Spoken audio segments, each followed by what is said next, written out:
On a tous déjà ressenti ça, n'est-ce pas? En faisant les courses, on regarde les étiquettes et on se dit « mais pourquoi tout coûte plus cher qu'avant ?» Eh bien aujourd'hui, on va tenter de percer ce mystère, avec une petite histoire assez surprenante de bananes et de feuilles dans une jungle. Allez, c'est parti! Alors, plongeons dans ce fameux mystère des bananes. C'est un fait, on le voit tous les jours, les prix grimpent, que ce soit pour la nourriture ou pour le reste. Mais quelle est la vraie raison derrière tout ça? La réponse est en fait bien plus simple qu'on l'imagine, mais elle risque de surprendre. Et notre petite histoire va nous éclairer sur tout ça. Voilà, c'est la question centrale. C'est une question très concrète que tout le monde se pose. On pourrait penser que, je sais pas, les bananes sont devenues plus rares ou plus compliquées à produire, mais la véritable raison, en fait, elle est complètement ailleurs. Ok, pour vraiment piger le truc, on va changer de décor. Oublions les supermarchés, oublions l'économie moderne un instant, et imaginons une jungle. Une jungle toute simple, où la monnaie, ce ne sont pas des euros ou des dollars, mais simplement des feuilles d'arbres. C'est ici que notre explication commence. Au cœur de cette jungle donc, il y a un gouvernement. Et ce gouvernement a un très gros problème. Il est fauché, complètement à sec. Il n'a plus une seule feuille en réserve, mais par contre il a des tas de factures à payer. Et c'est ça le point de départ qui va tout déclencher. Le dilemme est simple et brutal.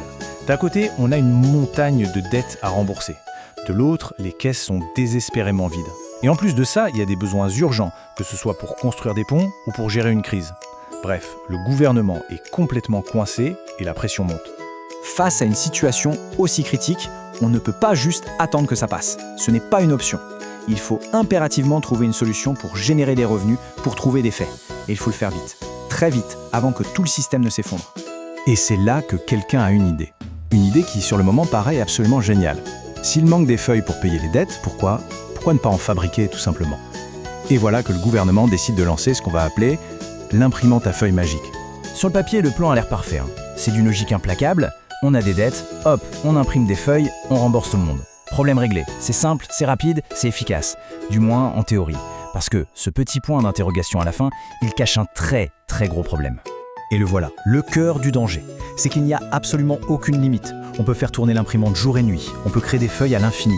Et c'est justement cette facilité déconcertante qui est un piège redoutable. Alors, passons aux conséquences. Le gouvernement a mis son plan à exécution. L'imprimante a tourné à plein régime. Et le résultat ne se fait pas attendre. La jungle se retrouve littéralement inondée, submergée par un océan de feuilles toutes neuves. Du coup, tous les habitants de la jungle qui attendaient à d'être payés par le gouvernement reçoivent enfin leur argent. Du jour au lendemain, tout le monde se retrouve avec les poches pleines de feuilles. Tout le monde a l'impression d'être devenu bien plus riche. Mais est-ce que c'est vraiment le cas? Et voilà où l'effet domino commence. Prenez le marchand de bananes. Il voit que tous ses clients ont des liasses de feuilles. Alors il se dit « Attends une seconde, pourquoi est-ce que je vendrais ma banane pour une seule feuille si les gens sont prêts à m'en donner 10 ?»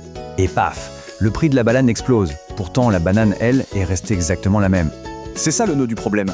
Chaque feuille, prise individuellement, ne vaut plus grand-chose. Puisqu'il y en a partout, une seule petite feuille n'a quasiment plus aucun pouvoir d'achat. Sa valeur s'est totalement effondrée. Donc si on fait le point, on a l'impression que le prix des bananes a augmenté. Mais c'est là qu'est l'erreur de perspective. En réalité, ce n'est pas la banane qui a plus de valeur.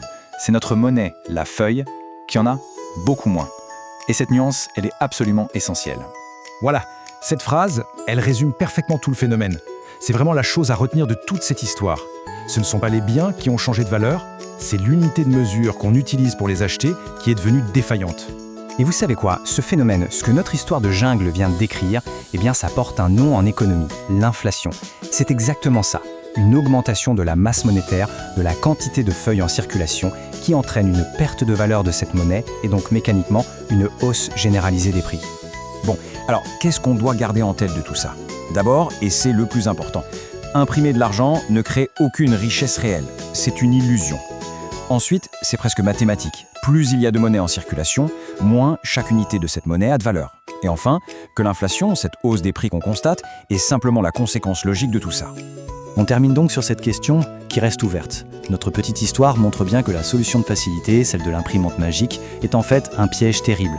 Ça ne résout aucun problème de fond et pire, ça en crée de nouveaux. Ce qui nous amène à réfléchir.